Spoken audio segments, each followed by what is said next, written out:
정년 퇴직 선물 대신 회사는 제 아들을 내밀었습니다. 제 이름은 박철호입니다. 올해 66입니다. 이 나이에 이런 글을 쓰게 될 줄은 몰랐습니다. 떨리는 손으로 키보드를 두드리는 지금 이 순간도 아직도 믿기지가 않습니다. 저는 35년을 한 회사에서 일했습니다. 대한기계라는 중견 제조업체였습니다. 28배 입사해서 60세까지 제 인생의 절반 이상을 그 회사에 바쳤습니다. 평사원으로 시작해서 과장, 차장, 부장까지 올랐습니다. 임원은 못 됐지만 그래도 괜찮은 커리어였습니다. 그 회사에서 저는 성실함 하나로 버텼습니다. 머리가 특별히 좋은 것도 아니고 인맥이 넓은 것도 아니었습니다. 그냥 묵묵히 일했습니다. 새벽 6시에 출근해서 밤 9시에 퇴근했습니다. 주말에도 나갔습니다. 회식 자리도 빠지지 않았습니다. 아내는 자주 불만을 토로했습니다. 당신은 회사랑 결혼했어요. 저랑 결혼한 게 아니라. 미안했지만 어쩔 수 없었습니다. 먹고 살아야 했으니까요. 아들 둘 키워야 했으니까요. 큰아들 박준호는 서울대를 나왔습니다. 경영학과였습니다. 제가 평생 회사 다니면서 모은 돈을 다 쏟아부어 키운 자식이었습니다. 준호는 똑똑했습니다. 공부도 잘했고 말도 잘했습니다. 대학 졸업하고 대기업에 취직했습니다. 그런데 1년 만에 그만뒀습니다. 아빠, 대기업은 저랑 안 맞아요. 제가 하고 싶은 일을 하고 싶어요. 하고 싶은 일이 뭐냐고 물었더니 스타트업을 한다고 했습니다. 저는 반대했습니다. 안정적인 대기업을 왜 그만두냐고, 그런 모험은 나중에 해도 늦지 않다고 말했습니다. 하지만 준호는 제 말을 듣지 않았습니다. 결국 회사를 그만두고 친구들과 스타트업을 시작했습니다. 물론 실패했습니다. 2년 만에 문을 닫았습니다. 그때 준호가 집으로 돌아왔습니다. 얼굴이 많이 수척해져 있었습니다. 아빠, 제가 잘못 생각했어요. 다시 취업하려고요. 다행이라고 생각했습니다. 젊을 때 한번 실패하는 건 나쁘지 않다고, 이제 다시 시작하면 된다고 위로했습니다. 그런데 취업이 쉽지 않았습니다. 준호는 이력서를 수십 군데 넣었지만 번번이 떨어졌습니다. 경력 단절이 문제였습니다. 좋은 대학을 나왔어도 경력이 짧으면 소용없었습니다. 반년이 지났습니다. 준호는 여전히 백수였습니다. 아내가 걱정했습니다. 여보, 준호 일자리 좀 알아봐 줄 수 없어요? 당신 회사는 안 되나요? 제 회사요? 대한기계는 제조업체였습니다. 준호가 원하는 분야가 아니었습니다. 게다가 저는 연줄로 사람 뽑는 걸 싫어했습니다. 실력으로 들어와야지 아버지 덕으로 들어오면 안 된다고 생각했습니다. 준호가 제조업을 하고 싶어 할 것 같지 않은데 지금이 어느 때라고 그런 소리를 해요. 준호 나이가 30이에요. 이러다 정말 백수로 늙어요. 아내의 성화에 못 이겨 저는 준호와 이야기를 나눴습니다. 준호야, 우리 회사 한번 지원해 볼래? 경영지원팀 같은 데 들어가면 내 전공이랑도 맞을 것 같은데. 준호는 잠시 망설이다가 고개를 끄덕였습니다. 알겠어요, 아빠. 지원해 볼게요. 그렇게 준호는 대한기계에 입사했습니다. 공개 채용은 아니었습니다. 수시 채용이었고 제가 인사팀장한테 한번 부탁했습니다. 물론 떳떳하진 않았습니다. 하지만 아들이니까 그 정도는 괜찮다고 스스로를 합리화했습니다. 준호는 경영지원팀에 배치됐습니다. 저는 생산관리부였습니다. 부서가 달라서 회사에서 자주 마주치진 않았습니다. 가끔 복도에서 보면 인사만 주고받았습니다. 처음 몇 달은 괜찮았습니다. 준호가 열심히 일한다는 소문을 들었습니다. 상사들한테 평가도 좋다고 했습니다. 저는 안심했습니다. 역시 제 아들이라고 똑똑하니까 금방 적응한다고 생각했습니다. 그런데 6개월쯤 지났을 때부터 이상한 느낌이 들기 시작했습니다. 회의 시간에 준호가 자주 보였습니다. 경영지원팀은 원래 전사회의에 참석하는 일이 많긴 했지만 신입사원이 그렇게 자주 나올 일은 없었습니다. 그런데 준호는 항상 거기 있었습니다. 회의록을 작성한다는 명목이었지만 뭔가 석연치 않았습니다. 어느 날 회의가 끝나고 준호가 다가왔습니다. 아빠, 잠깐 얘기 좀 할 수 있어요? 회사에서 아빠라고 부르는 게 어색했지만 넘어갔습니다. 응, 무슨 일이야? 아빠 부서 생산성이 좀 낮은 것 같던데 개선할 방법이 없을까요? 생산성이 낮다고요? 제 부서는 회사에서 가장 안정적으로 돌아가는 부서였습니다. 실적도 꾸준했고 사고도 없었습니다. 무슨 소리야? 우리 부서 생산성 나쁘지 않아. 그래도 데이터를 보니까 다른 부서에 비해서 조금. 너 입사한 지 6개월밖에 안 됐잖아. 데이터가 뭔지 알아? 목소리가 조금 높아졌습니다. 준호는 말을 멈췄습니다. 죄송해요, 아빠. 그냥 궁금해서 물어본 거예요. 그렇게 말하고는 돌아섰습니다. 저는 뭔가 찜찜했지만 그냥 넘어갔습니다. 한 달 후 본부장 회의가 있었습니다. 저도 부장이니까 참석했습니다. 회의 안건은 생산관리 시스템 개선이었습니다. 경영지원팀에서 준비한 보고서였습니다. 발표자는 준호였습니다. 준호는 능숙하게 프레젠테이션을 진행했습니다. 현재 생산관리 시스템의 문제점, 개선 방안, 기대 효과, 모든 게 그럴듯했습니다. 그런데 문제는 그 문제점이 제 부서를 겨냥한 것이었습니다. 생산관리부의 업무 프로세스가 비효율적입니다. 수기 작업이 너무 많고 디지털화가 되어 있지 않습니다. 이로 인해 생산성이 타 부서 대비 15% 낮습니다. 제 얼굴이 화끈거렸습니다. 회의실에 앉은 사람들이 저를 쳐다봤습니다. 준호는 계속 말을 이어갔습니다. 또한 부장급 이상 인력의 고령화로 인해 새로운 시스템 도입에 대한 거부감이 있습니다. 이는 회사의 혁신을 저해하는 요소입니다. 고령화라고요. 거부감이라고요. 그게 저를 말하는 겁니까? 회의가 끝나고 저는 준호를 불렀습니다. 야, 너 지금 뭐 한 거야? 아빠, 회사 일이에요. 개인적인 감정 없이. 개인적인 감정? 너 지금 내 아버지를 회의실에서 망신 준 거 모르냐? 망신이 아니라 사실을 말한 거예요. 아빠 부서가 정말 비효율적이에요. 데이터가 다 나와 있어요. 데이터? 너 회사 생활이 데이터로만 되는 줄 아냐? 현장이 얼마나 중요한지 알아? 준호가 한숨을 쉬었습니다. 아빠, 그래서 회사가 안 발전하는 거예요. 현장 경험만 믿고 변화를 거부하면 도태돼요. 저는 할 말을 잃었습니다. 제 아들이 저한테 도태된다고 말했습니다. 그날 이후로 회사 분위기가 달라졌습니다. 임원들이 저를 보는 눈빛이 달라졌습니다. 예전엔 신뢰하는 눈빛이었는데 이젠 판단하는 눈빛이었습니다. 한 달 후 저는 인사팀에 불려갔습니다. 박 부장님, 회사에서 조기 퇴직 프로그램을 진행하려고 합니다. 관심 있으신지 여쭤보려고요. 조기 퇴직이요? 저는 아직 정년까지 2년이 남았는데요. 저는 괜찮습니다. 정년까지 일하고 싶습니다. 그러시군요. 알겠습니다. 다만 회사 입장에서는 부장님 같은 베테랑 분들이 후배들에게 자리를 물려주시면 좋을 것 같아서요. 자리를 물려주라고요.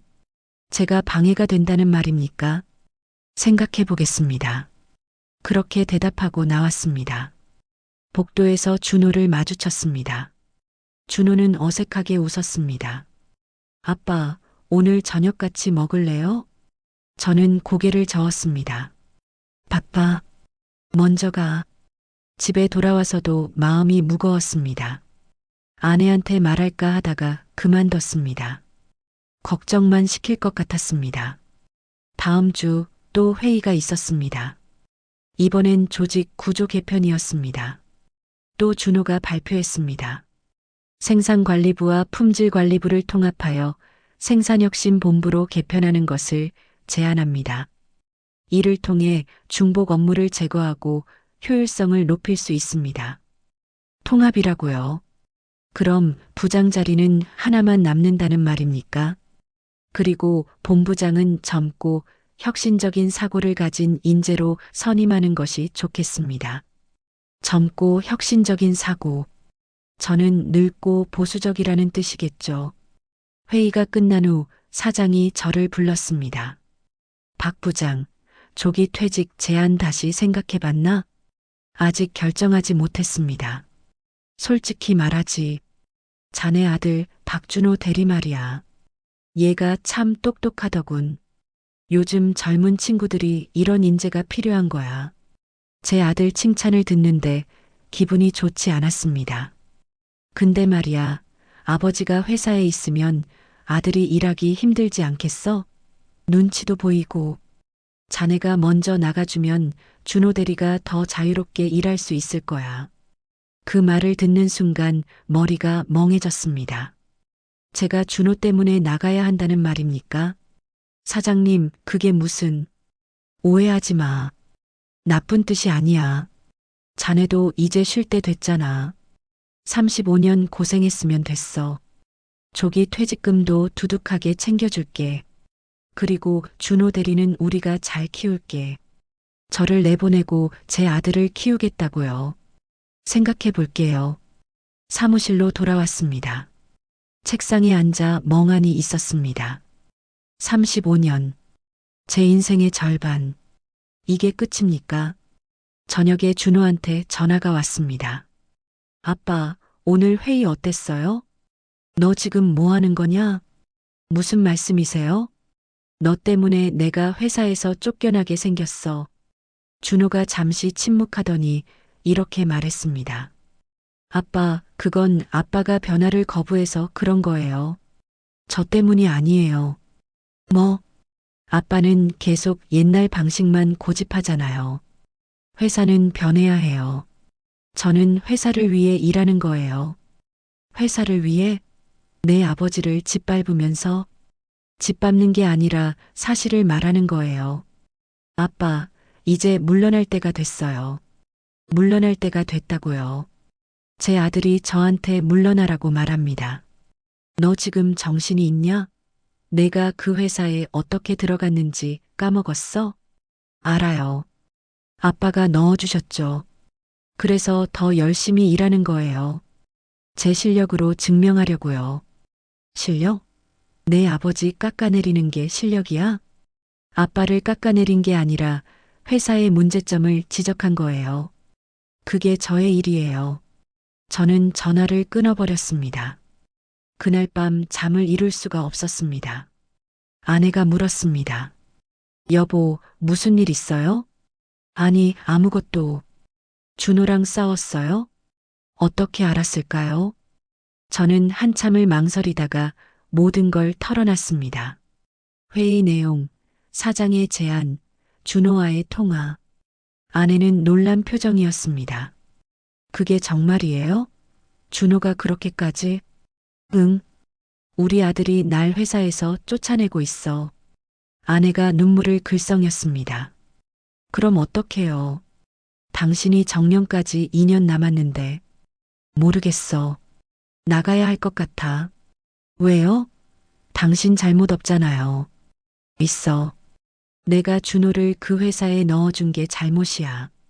다음 날 저는 출근하지 않았습니다. 병가를 냈습니다. 집에서 멍하니 텔레비전만 봤습니다. 준호한테서 문자가 왔습니다.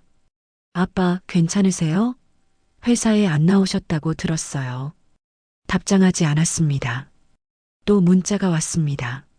아빠, 제가 잘못했어요. 얘기 좀 해요. 잘못했다고요. 이제 와서 잘못했다고 하면 뭐가 달라집니까? 일주일 후 저는 인사팀에 조기 퇴직 신청서를 냈습니다. 다른 선택지가 없었습니다. 계속 버티면 준호만 힘들어질 것 같았습니다. 인사팀장이 말했습니다. 현명한 선택이십니다, 부장님. 퇴직금 계산해서 연락드리겠습니다. 현명한 선택이라고요. 이게 현명한 선택입니까? 퇴직일이 정해졌습니다. 한 달 후였습니다. 그 한 달 동안 저는 회사에 나가지 않았습니다. 연차를 다 소진했습니다. 퇴직일 전날 회사에서 전화가 왔습니다. 박 부장님, 내일 간단하게 송별식 할 건데 오실 수 있으세요? 송별식이요. 35년 일한 사람한테 간단한 송별식이라고요. 알겠습니다. 다음 날 저는 회사에 갔습니다. 회의실에 사람들이 모여 있었습니다. 임원들, 동료들, 후배들, 그리고 준호도 있었습니다. 사장이 간단한 인사말을 했습니다. 박 부장님, 35년간 회사를 위해 헌신해 주셔서 감사합니다. 편히 쉬시고 건강하세요. 박수 소리가 들렸습니다. 저는 단상에 올라가서 마이크를 잡았습니다. 35년.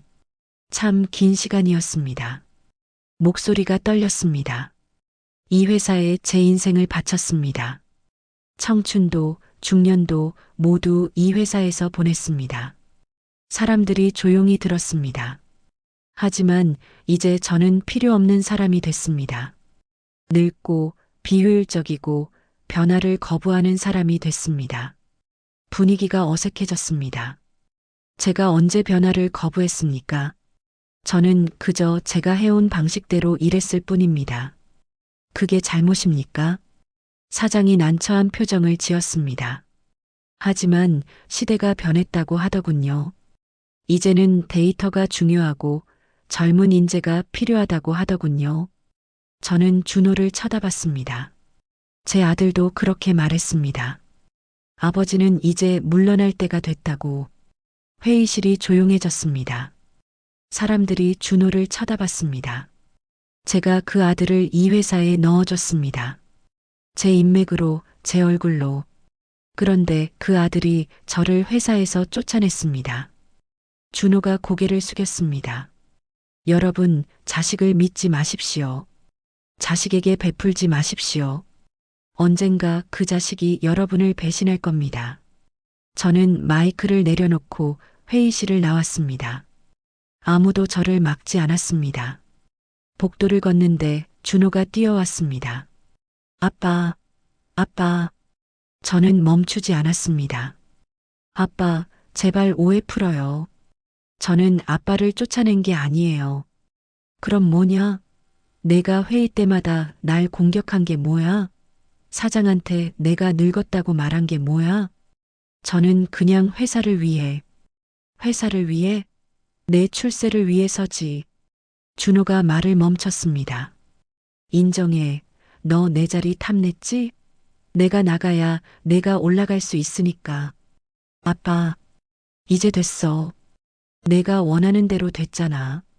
난 나가고 넌 남았어. 축하한다. 저는 엘리베이터를 탔습니다. 문이 닫히기 전 준호의 얼굴이 보였습니다. 울고 있었습니다. 하지만 저는 상관없었습니다. 너무 늦었습니다. 집으로 돌아왔습니다.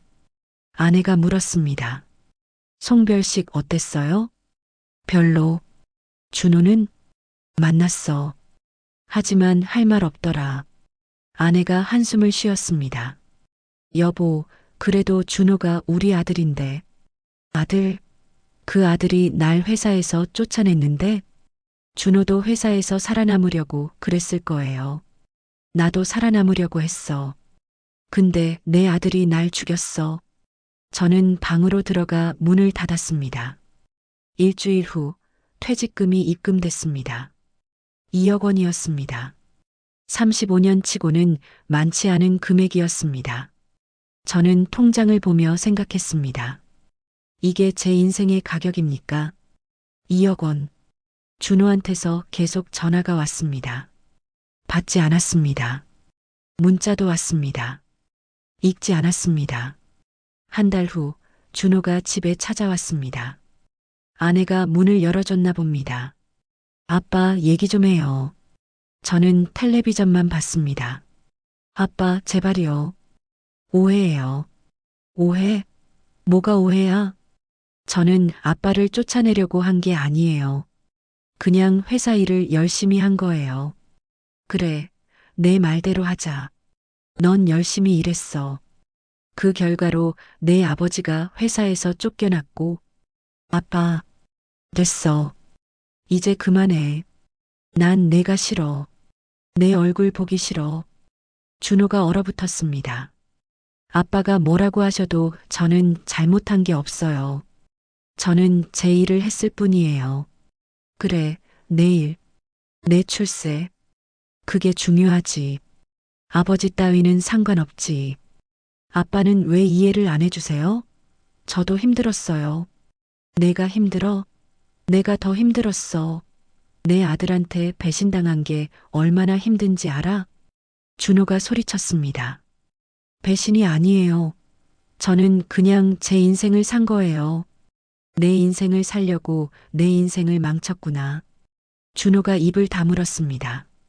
그리고 돌아서서 나갔습니다. 아내가 저를 쳐다봤습니다. 당신 너무한 거 아니에요? 내가 너무해? 준호가 너무한 거지. 준호도 회사에서 살아남으려고 최선을 다한 거예요. 나도 살아남으려고 최선을 다했어. 근데 왜 내가 밀려나야 해? 아내는 대답하지 못했습니다. 그날 이후로 준호는 집에 오지 않았습니다. 명절에도 오지 않았습니다. 전화도 하지 않았습니다. 이 이야기 조금이라도 공감되셨다면 구독과 좋아요 한번 부탁드립니다. 저 같은 아버지들이 더 이상 자식한테 배신당하지 않았으면 좋겠습니다. 6개월이 지났습니다. 저는 집에서 빈둥거렸습니다. 할 일이 없었습니다. 35년 동안 회사만 다니다가 갑자기 시간이 생기니 뭘 해야 할지 몰랐습니다. 어느 날 옛 동료한테서 전화가 왔습니다. 철호야, 요즘 어떻게 지내? 그냥 그래. 별일 없어? 회사 소식 들었어? 무슨 소식? 내 아들 박준호 대리 말이야. 승진했대. 과장 됐어. 과장이요. 입사한 지 1년 반 만에요. 빠르네. 응, 엄청 빠르지. 그리고 말이야, 새로 생긴 생산혁신본부 팀장 맡았대. 생산혁신본부. 제가 있던 부서를 개편한 그 본부 말입니까? 그래. 철호야, 솔직히 좀 이상하지 않아? 내 아들이 내 자리 차지한 거잖아. 이상하죠. 너무 이상하죠. 뭐, 실력이 좋으니까 그렇겠지. 실력도 실력이지만 내가 나가서 자리가 비었으니까 가능한 거 아니야? 맞는 말이었습니다. 제가 있었으면 그 개편은 없었을 겁니다. 그래, 그럴 수도 있겠네. 미안해, 철호야. 내가 괜한 소리 했나 봐. 아니야, 괜찮아. 연락 고맙다. 전화를 끊었습니다. 가슴이 답답했습니다. 결국 준호는 제 자리를 차지했습니다. 제가 35년 동안 쌓아온 그 자리를요. 다음 날 저는 회사 앞에 갔습니다. 왜 갔는지 모르겠습니다. 그냥 가고 싶었습니다. 정문 앞에 서 있는데 사람들이 퇴근하기 시작했습니다. 아는 얼굴들이 보였습니다. 저를 알아보고 인사하는 사람도 있었습니다. 그리고 준호가 나왔습니다. 양복을 말끔하게 차려입고 서류 가방을 들고 누군가와 웃으며 이야기하고 있었습니다. 행복해 보였습니다. 저는 그 모습을 보며 생각했습니다. 저 아이가 행복하면 됐지 뭐. 아버지야 어떻게 되든 상관없지. 쓴웃음이 나왔습니다. 준호가 저를 봤습니다. 멈춰 섰습니다. 저도 그대로 서 있었습니다. 잠시 눈이 마주쳤습니다. 준호의 눈에 뭔가 감정이 스쳤습니다. 미안함? 죄책감? 아니면 불편함? 하지만 준호는 곧 시선을 돌렸습니다. 그리고 동료와 함께 걸어갔습니다. 저는 거기 서서 아들의 뒷모습을 봤습니다. 그게 마지막이었습니다. 지금 이 글을 쓰는 시점에서 저는 여전히 집에서 빈둥거리고 있습니다. 제 취업을 알아봤지만 66에 누가 뽑아주겠습니까? 준호와는 연락하지 않습니다. 준호도 연락하지 않습니다. 명절에 아내가 준호를 부르자고 했지만 저는 거절했습니다. 그 아이 없어도 우리 잘 살아. 아내는 울었습니다.